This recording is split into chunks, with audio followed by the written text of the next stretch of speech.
90 రోజుల కోర్సు పూర్తి చేస్తే చాలు 100% ప్లేస్మెంట్ సపోర్ట్ తో సాఫ్ట్వేర్ జాబ్ మీ సొంతం. వెంటనే కోడ్ జ్ఞాన్ డెస్టినేషన్ ని సంప్రదించండి. నమస్కారం అలగారి రవీంద్రనాథ్ గారు. నమస్తే అండి సిరి గారు. సార్, రీసెంట్ గా ఒక 1 వీక్ నుంచి మనం మాట్లాడుకుంటున్నాం ఆన్లైన్ బెట్టింగ్ యాప్స్ త్రూ చాలా మంది అయితే ఇందులో మోసపోయి ఎన్నో డబ్బులు లక్షల కోట్లు నష్టపోయారు అని. అండ్ రీసెంట్ గానే ఆంధ్రప్రదేశ్ పల్నాడుకు చెందిన ఒక గ్రామ సచివాలయ ఎంప్లాయ్ కూడా ఆల్మోస్ట్ 11 లక్షల రూపాయలు ఈ ఆన్లైన్ బెట్టింగ్ యాప్స్ త్రూ కోల్పోవడం జరిగింది. దానికి సంబంధించిన వివరాలు ఏంటి, అండ్ ఇందులో ఎస్పెషల్లీ ఈ ఆన్లైన్ బెట్టింగ్ యాప్స్ లో బయ్య సన్నీ యాదవ్ తో పాటు హర్ష సాయి ఇంకా చాలా మంది ఇన్ఫ్లుయెన్సర్స్ అయితే ఉన్నారు. వారి మీద కూడా యాక్షన్ అయితే తీసుకోవడం జరుగుతుంది. దానికి సంబంధించిన లేటెస్ట్ అప్డేట్స్ ఏంటి సార్? ఆంధ్రప్రదేశ్ రాష్ట్రంలో పల్నాడు జిల్లాకు చెందిన ఒక గ్రామంలో గ్రామ సచివాలయ ఉద్యోగి పెన్షన్ ఇవ్వాల్సినటువంటి అమౌంట్, ఆయన సొంత అమౌంట్ కాదండి, పబ్లిక్ మనీ, పెన్షన్ ఇవ్వాల్సిన సొమ్ము ఏదైతే ఉందో సుమారుగా 11,50,000 రూపాయల అమౌంట్ని ఆయన ఏం చేశారంటే, అంతకుముందు బెట్టింగ్స్ ఆడుతుండేవాడు, ఇంకా ఎక్కువ మొత్తంలో రిటర్న్స్ వస్తాయని చెప్పి ఈ అమౌంట్ తీసుకెళ్లి బెట్టింగ్ యాప్స్లో ఇన్వెస్ట్ చేయడం జరిగింది. ఇన్వెస్ట్ చేసిన తర్వాత విత్ ఇన్ ఫ్రాక్షన్ ఆఫ్ మినిట్స్లో మొత్తం అమౌంట్ అంతా కూడా లాస్ అయిపోయాడు. ఆయన లాస్ అయిపోయి ఏం చేయాలో అర్థం కాలేదు. ఎందుకంటే ఆయన అమౌంట్ కాదు, పబ్లిక్ అమౌంట్. ఇమీడియట్గా నాకు నుంచి అబ్స్కాండ్ అయిపోయి నేను సూసైడ్ చేసుకొని చచ్చిపోతున్నానని చెప్తూ ఒక సెల్ఫీ వీడియో తీస్తూ, నేను ఈ అమౌంట్ నాకు కానీ రాష్ట్ర ప్రభుత్వం టైం ఇస్తే నేను మళ్ళీ ఏర్పాటు చేస్తాను, నేనైతే నా మొహాన్ని కనిపించుకోలేను అని చెప్పి ఆయన నుంచి అబ్స్కాండ్ అయిపోయాడు ఆ వ్యక్తి. దీన్ని ఉదహరిస్తూ కూడా ఆ రాష్ట్ర మంత్రి గారు, ముఖ్యంగా లోకేష్ గారు ఏం చేశారంటే, దీన్ని మరలా ఒక వీడియోని చూపిస్తూ, బాబు నువ్వు ఎక్కడున్నా ఇమీడియట్ రారా బాబు, పబ్లిక్ అమౌంట్ అది, నువ్వు అటు ఇటుగా పారిపోతే చాలా కష్టం అని చెప్పి కొంతవరకు ఆయన భరోసా ఇచ్చేట్టుగా మాట్లాడి ఆ వీడియోను కూడా మనం చూడడం జరిగింది. ఈ యొక్క సంఘటన నాట్ ఓన్లీ ఒక్క సంఘటనే కాదు, ఇట్లాంటి సంఘటనలు కోకొలలు, స్టూడెంట్స్ కాదు, బిజినెస్ మెన్స్ కాదు, ఇంట్లో ఉన్నటువంటి మహిళలు కాదు, కొన్ని లక్షల వేల మంది. నిన్న ఇచ్చిన సర్వే ప్రకారం చూసినట్టయితే సుమారుగా 1000 మంది 2024 ఇప్పుడు ఫిబ్రవరి కూడా లెక్క వేస్తే సుమారుగా 1000కు పైబడి బెట్టింగ్ యాప్స్లో ఇన్వెస్ట్మెంట్ చేసి ఆత్మహత్యలు చేసుకున్నట్టుగా రీసెంట్గా మార్నింగ్ మనకంత న్యూస్ చెప్పాలంటే 1000 మందికి పైబడి బెట్టింగ్ యాప్స్లో ఇన్వెస్ట్మెంట్ చేసి 1000 మందికి పైగా ఆత్మహత్యలు చేసుకున్న దాఖలాలు చూపిస్తూ రాష్ట్ర ప్రభుత్వం రిలీజ్ చేసిన ఉత్తర్వులో కూడా మనం చూసాం. అంటే స్టూడెంట్స్ కావచ్చు, గృహిణులు కావచ్చు, ఉద్యోగస్తులు, బిజినెస్ మెన్స్ కాకుండా అట్రాక్ట్ చేస్తుంటే ఈజీ మనీ విత్ ఇన్ మినిట్స్లో అమౌంట్ మనకు వచ్చేయాలి. కష్టపడకుండా సుఖంగా ఏదో ముందుగా చూపించిన అమౌంట్ యాస్టీస్గా అమౌంట్ వస్తుంటే చాలా బాగుందని చెప్పి ముందుగా అమౌంట్ కడతారు. 4-5 సార్లు బాగానే వస్తుంది అమౌంట్. అలా కాకుండా ఆ అమౌంట్ ఎక్కువ మొత్తంలో రావాలని చెప్పి వీళ్ళు ఏం చేస్తారంటే, ఎక్కువ మొత్తంలో పెట్టేటప్పుడు ఇంకా అంతే అకౌంట్ స్క్వీజ్ అయిపోతే అమౌంట్ అంతా కూడా విత్ ఇన్ మినిట్స్లో అమౌంట్ లాస్ అయిపోతున్నారు. అయితే ఈ బెట్టింగ్ యాప్స్లో చెయ్యాలన్నటువంటి విషయాన్ని ఎవరు ప్రమోట్ చేస్తున్నారంటే, సోషల్ మీడియా ఇన్ఫ్లుయెన్సర్స్. అంటే యూట్యూబ్ వేదికగా, ఫేస్బుక్, ఇన్స్టా, టెలిగ్రామ్ ఈ వేదికలుగా కొంతమంది ఇన్ఫ్లుయెన్సర్స్ ఏం చేస్తున్నారంటే, ఇదే పనిగా పెట్టుకొని వీళ్ళకి ఆ యొక్క సంస్థల ద్వారా ఆ యాప్ ఎవరైతే ఈ గేమ్స్ ఆపరేట్ చేస్తున్నారో వాళ్ళ ద్వారా వీళ్ళు కొంత మొత్తాన్ని తీసుకొని వీళ్ళు ఇన్ఫ్లుయెన్స్ చేస్తున్నారు. నేను ఈ అమౌంట్ ఆడాను. రీసెంట్గా మన లోకల్ బాయ్ నాని చూసినట్లయితే ఆయన చెప్తాడు, నేను 2వ క్లాస్ చదువుకున్నాను, 2nd క్లాస్ చదువుకున్నాను చెప్తూ ఆయన ఇంట్లో వాళ్ళ ఆవిడ వచ్చి షాపింగ్కి వెళ్ళాలని అడుగుతుంది. షాపింగ్కి వెళ్ళాలంటే ఎట్లా వెళ్ళాలి, నాకు అర్జెంట్గా షాపింగ్కి వెళ్ళాలి, నాకు 30,000 రూపాయలు కావాలని అడుగుతుంది. ఉండి ఇప్పుడే ఇస్తా అని చెప్పి ఆయన ల్యాప్టాప్ ఓపెన్ చేసి జస్ట్ 2 బటన్స్ కొట్టి, ఇదిగో 30,000 అడిగావు కదా, 30,000 కాదు 40,000 ఇస్తున్నాను తీసుకో. ఎందుకు ఇస్తున్నంటే ఈ అమౌంట్ నేను ఇంత ఫాస్ట్గా అమౌంట్ ఆడాను, నాకు అమౌంట్ వచ్చిందని చెప్పి. అంటే ఇట్లాంటి ఇన్ఫ్లుయెన్స్ చేయడం అనమాట. అంటే ఇట్లాంటి యాడ్స్, ఇట్లాంటి కోకొలలో 1-2 కాదు. ఇక సన్నీ యాదవ్ అయితే మనం చూస్తాం, కెమెరా షాప్లో కెమెరా పర్చేజ్కి వెళ్ళి 2 నిమిషాల్లో ఒక 5 లక్షల రూపాయల కెమెరాను కూడా స్పాట్లో ఆయన పర్చేజ్ చేసినటువంటి ఇటువంటి సంఘటనలు ఇన్ఫ్లుయెన్సర్స్. దీనికి కేవలం సోషల్ మీడియా ఇన్ఫ్లుయెన్సర్స్ అంటే కాదు, ఈ లిస్టులో ఎంతమంది ఉన్నారు, వీళ్ళు కూడా ఉన్నారు. ఒకలో ఇద్దరని చెప్పుకోలేని చాలా మంది ఈజీ మనీకి అట్రాక్ట్ అయిపోయి. సో డౌట్ వస్తుంది, సార్ మరి ఇదే యాప్స్ కొంతమంది క్రికెట్ ప్లేయర్స్, విరాట్ కోహ్లీ, అదేవిధంగా మహేంద్ర సింగ్ ధోని వీళ్ళు కూడా ఆడుతున్నారు కదా, మరి వీళ్ళు కూడా చేస్తే వీళ్ళకి తేడా ఏంటి? మరి కొన్ని రకాల యాప్స్ డైరెక్ట్గా ఐపీఎల్ గేమ్ అవుతుంటే ఐపీఎల్ చూస్తున్న సమయంలోనే ఒక వీడియోస్ వస్తుంటే ఇన్ఫ్లుయెన్స్ ఉన్నట్టుంటాయి కదా, మరి వాళ్ళు చేయని తప్పు వీళ్ళకి ఏంటంటే ఆ యాప్స్ కూడా తప్పే, కానీ అది గవర్నమెంట్ యొక్క ఒక సిస్టమ్ ప్రకారం, ఒక యాక్ట్ ప్రకారం నడుస్తూ ఉంటాయి. దానిలో జిఎస్టీలు కట్ అవుతాయి. అందులో గవర్నమెంట్కి కూడా సపోజ్ 1 కోటి రూపాయలు గేమ్ ఆడారంటే ఆ 1 కోటి రూపాయలు సుమారుగా 30 లక్షల రూపాయలు పైబడి గవర్నమెంట్కి ట్యాక్స్ రూపంలో వెళ్తుంది. వాళ్ళు కూడా ట్యాక్స్ పే చేస్తారు. ఒక టైం లిమిట్ ఉంటుంది, ఒక లిమిటేషన్స్ ఉంటాయి, ఒక సిస్టంలో పనిచేస్తుంటాయి. బెట్టింగ్ యాప్స్ అన్ని బ్యాన్ చేశారు, కానీ కొన్ని రాష్ట్రాల్లో అంటే ఆయా రాష్ట్ర ప్రభుత్వాల యొక్క నియమాల ప్రకారం ఆడతారు. కొన్ని రాష్ట్ర ప్రభుత్వం పూర్తిగా బ్యాన్ చేసే, కొన్ని రాష్ట్ర ప్రభుత్వాలు ఇంకా కంప్లీట్గా బ్యాన్ చేయలే. అటువంటి సందర్భంలో వాటిని ప్రమోట్ చేస్తున్న ఒక లెక్కలు ఉన్నాయి. కానీ ఈ యొక్క చండాల యూట్యూబ్ ఇన్ఫ్లుయెన్సర్స్ చేస్తున్నట్టే పూర్తిగా వేస్ట్. దీనికి ఒక కంట్రోల్ రూమ్ ఉండదు, ఒక కస్టమర్ కేర్ ఉండదు, ఏమీ ఉండదు అనమాట. వీళ్ళు ఆడారంటే ఖచ్చితంగా డబ్బులు పోతాయి. కానీ అట్రాక్ట్ చేసేటువంటి మనీ మాత్రం హై స్థాయిలో చూపిస్తారు, ఎక్కువ మొత్తం చూపిస్తారు మనీ. రాత్రి కాదు నేను చెప్పేది, నిమిషాల వ్యవధిలో.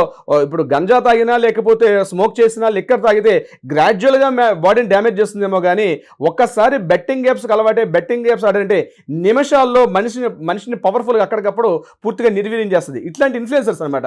అంటే ఈ డౌట్ మీకు ఇప్పుడే క్లారిటీ చేస్తున్నాను. వాళ్ళు చేస్తున్నారు, మేం చేస్తున్నాను. ఒకరా ఇద్దరా కాదు, ఎంతో మంది చిన్న తెరనట్ల పెద్దవాళ్ళ, లేకపోతే యూట్యూబ్లో ఉన్న వాళ్ళని కాకుండా ప్రతి ఒక్కరు కూడా దీనికి ఒక విధానంగా అలవాటు అయిపోయి వారు కూడా ఫేస్ వాల్యూని చూపించుకుంటూ పలానా గేమ్స్ ఆడండి అని చెప్పడం జరుగుతుంది. అయితే మనం చేసిన ఒక వీడియో కూడా మనం చేసాం సన్నీ యాదవ్ మీద. సన్నీ యాదవ్ ఒక ఇల్లుని చూపించాడు, ఆ ఇల్లు నేను కట్టుకున్నాను, అదేవిధంగా ఇటీవల స్పోర్ట్స్ బైక్స్ ఉన్నాయని చెప్పి, అతనికి ఉన్నటువంటి ఆస్తులు 30 కోట్ల రూపాయలు పైబడి ఆస్తున్నాయని చెప్పి, అదేవిధంగా ఇమ్రాన్ అని చెప్పినటువంటి మరొక వ్యక్తి కూడా అక్కడికక్కడ ఏదో చిన్న గొడవలు పెట్టడం, దాని మీద ఒక సీసీ కెమెరా ఫుటేజ్ ఒక రెడ్ కలర్ మార్క్ అవుతుంటుంది పక్కన చూపిస్తూ దాని మీద చేస్తున్నటువంటి వీడియోస్ లక్షల మంది ఆయనకి ఇన్ఫ్లుయెన్సర్స్ ఉన్నారు. వాళ్ళని కూడా మెల్లగా ఏం చేస్తారంటే ఆయన యూట్యూబ్లో ఇన్ఫ్లుయెన్స్ చేస్తూ మీరు ఆ రకంగా ఇన్వెస్ట్ చేయండి బాగుంటుందని చెప్పి ఆయన ఇమ్రాన్ కూడా, అంటే ఇదందరూ కూడా ఒక 1 by 1 లిస్ట్లో ఉన్నారు. అయితే నేనేమంటానంటే ఈ బెట్టింగ్ యాప్స్లో ఇన్ఫ్లుయెన్సర్ని పట్టుకునే బదులు, అంటే వీళ్ళందరూ కూడా ఒక ఆయన చెప్పినట్టు just taps out side tap, మనం ట్యాప్లో బ్యాడ్ వాటర్ వస్తుందని కాదు, కానీ యాక్చువల్ ట్యాంక్ అని శుభ్రపరచాల్సిన అవసరం కూడా ఉంది. అంటే ఈ మెయిన్ యాప్స్ ఎక్కడ వస్తున్నాయి, ఎవరు దీన్ని క్రియేట్ చేస్తున్నారు, వాటి మీద అసలు కంట్రోల్ సిస్టమ్, ముఖ్యంగా చట్టాలు మనం రూపకల్పన చేయాలి. అంటే ఇప్పుడు పోక్సో లాంటి చట్టాలు ఒక మైనర్ బాలిక మీద టచ్ చేయాలంటే ఎట్లయితే భయపడుతున్నారో, దాని మీద ఇటీవల 2012లో చట్టం వచ్చినప్పుడు కూడా 10 సంవత్సరాలు పట్టింది ఆ చట్టాన్ని పూర్తిగా అవగాహన చేసుకోవడం కూడా చాలా చోట్ల ఇంకా పూర్తిగా ప్రజలకు అర్థం కావట్లేదు.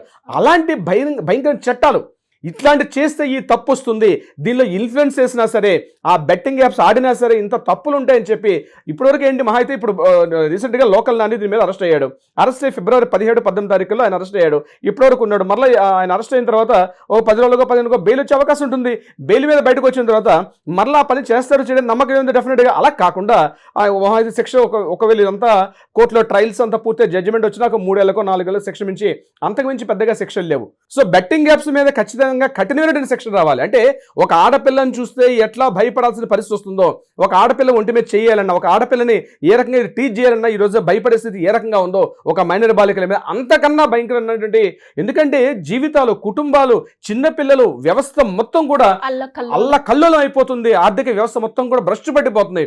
ఏ కొద్ది మంది 4 వ్యక్తుల చేతుల్లోకి 4,000 మంది జీవితాలు ప్రభావితం అయిపోయి ఈ 4 వ్యక్తుల్లోకి మొత్తం సంపదంతా కూడా రావడం అన్నది, ఇది కేంద్ర చట్టాలు రావాలి, రాష్ట్ర చట్టాలు కూడా భయంకరంగా వస్తే తప్ప ఇటువంటి యాప్స్లోకి వెళ్ళే పరిస్థితి ఉండదు.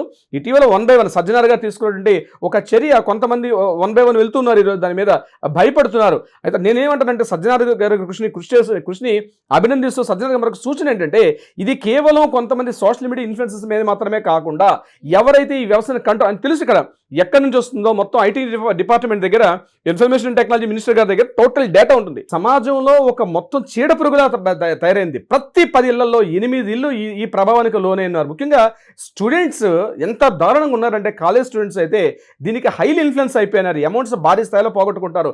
ఈ అమౌంట్ ఏమొస్తుందో తెలియదు, కానీ ఇన్స్టెంట్ అమౌంట్ లోన్ యాప్స్ కావచ్చు, బెట్టింగ్ యాప్స్, వీటికి ఎంత బాగా అడిక్ట్ అయిపోయినారంటే, ఈ జాడ్యాన్ని కట్ చేయకపోతే ఎప్పుడో టెర్రరిస్టులు వస్తారు, భారతదేశం మీద బాంబులు వేస్తారని చెప్పి పాకిస్తాన్ ఉగ్రవాదుల కోసం కేంద్ర ప్రభుత్వాలు కొన్ని కోట్ల రూపాయలు ఖర్చు పెడుతుంటారు. అట్లాంటిది కాదు, ఈరోజు మన పాకెట్లోకి, మన ఇంటిలోకి, మన మొబైల్లోకి ఎంటర్ అయిపోయి మన ఆర్థిక వ్యవస్థను చిన్నాభిన్నం చేసి నెక్స్ట్ జనరేషన్ పూర్తిగా నిర్వీర్యమయ్యేటట్టుగా తయారయ్యి ఈ బెట్టింగ్ యాప్స్ వ్యవస్థ ఏదైతే ఉందో దీని బాధితులు కోకొల్లలుగా ఉన్నారు. మేము జస్ట్ మామూలుగా మాట్లాడితేనే రోజుకు ఒక 5 మంది 10 మంది మమ్మల్ని వచ్చి, లాయర్ గారు ఇట్లా జరిగింది, దీని సంఘటన జరిగింది, దీనికి ఎట్లా సొల్యూషన్ ఏంటి, మా అబ్బాయి పూర్తిగా బెట్టింగ్ యాప్స్కి ప్రభావితం అయిపోయాడు, మా సోదరుడు, మా బ్రదర్ పూర్తిగా అయిపోయాడు, మా అమ్మాయి పూర్తిగా ఇన్ఫ్లుయెన్స్ అయిపోతుంది, ఆ అమౌంట్ అంతా పోయింది, బయటికి చెప్పుకోలేక ఏం చేయలేక అర్థలేని పరిస్థితుల్లో సూసైడ్ చేసుకోవడం స్థితిలోకి వెళ్ళిపోతున్నారు, మెంటల్ కండిషన్ పూర్తిగా వాళ్ళు డ్రాప్ అయిపోతున్నారు, ఏం చేయాలో దిక్కుతోచిన పరిస్థితి. దీనికి ఏం చేస్తే బాగుంటుందంటే ఫ్యామిలీ కౌన్సిలింగ్ మా దగ్గరకు వస్తారు. ఆ అబ్బాయిని తీసుకుని కౌన్సిలింగ్ వచ్చినటువంటి విషయాలు కూడా చాలా సందర్భాల్లో జరుగుతున్నాయి. నేను ఒకటే చెప్తాను,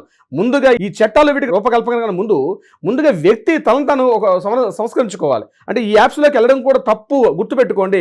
ఈ రోజు కాకపోతే రేపైనా ఈ క్షణం కాకపోతే మరొక క్షణమైనా మీ పాకెట్లు నిల్లు చేస్తాయి, మీ పాకెట్ల గుల్లైపోతాయి. ఎందుకు పనికి రాకుండా మానసికంగా, శారీరకంగా, ఆర్థికంగా కుటుంబం యావత్తు మీ భార్య పిల్లల్ని నడి రోడ్డు మీద పడేయాల్సిన పరిస్థితి వస్తుంది, మీ తల్లిదండ్రులు నడి రోడ్డున పడేయాల్సి వస్తుంది. గడచిన ఒక 2 సంవత్సరాల నుంచి దీని మీద మనం అనేక వీడియోలు చేస్తున్నాం. అయినప్పటికీ కూడా ఈ రోజు రాష్ట్ర ప్రభుత్వం మేల్కొంది. అయితే నేనేమంటానంటే, కొంతమంది ఏదో డిపార్ట్మెంటల్ వ్యక్తి సజ్జనార్ లాంటి ఒక ఐపీఎస్ ఆఫీసర్ మేల్కొనడం కాదు, ఒక ప్రధానమంత్రి స్థాయిలో, ఒక రాష్ట్ర ముఖ్యమంత్రి స్థాయిలో, ఒక రాష్ట్ర ఐటీ శాఖ మంత్రి దీంట్లో, ఒక రెవెన్యూ డిపార్ట్మెంట్స్, వీళ్ళందరూ కూడా దీని మీద అసెంబ్లీలో ఒక ప్రకటన చేయాలి. అప్పుడు మాత్రమే భయపడే పరిస్థితి వస్తుంది తప్పించి ముఖ్యమంత్రి గారు ఏం మాట్లాడకుండా, మోడీ గారు ఏం మాట్లాడకుండా, కేవలం కొంతమంది ఆఫీసర్స్ అడ్మినిస్ట్రేషన్ చేయడం వల్ల, కొంతమందిని తీసుకెళ్లి లోపల వేయడం వల్ల ఏ పెద్ద ప్రభావం అయితే ఉండదు. ఖచ్చితంగా దీని మీద ఒక రాష్ట్ర ప్రభుత్వం, ఈ మన తెలంగాణ రాష్ట్రం కావచ్చు, ఆంధ్రప్రదేశ్ ప్రభుత్వం ఉన్నటువంటి ముఖ్యమంత్రి స్థాయి వ్యక్తులు ఇమ్మీడియట్గా అసెంబ్లీలో ఒక ప్రకటన చేస్తే తప్ప ఈ బెట్టింగ్ యాప్స్ అయితే కట్టడం జరగదు.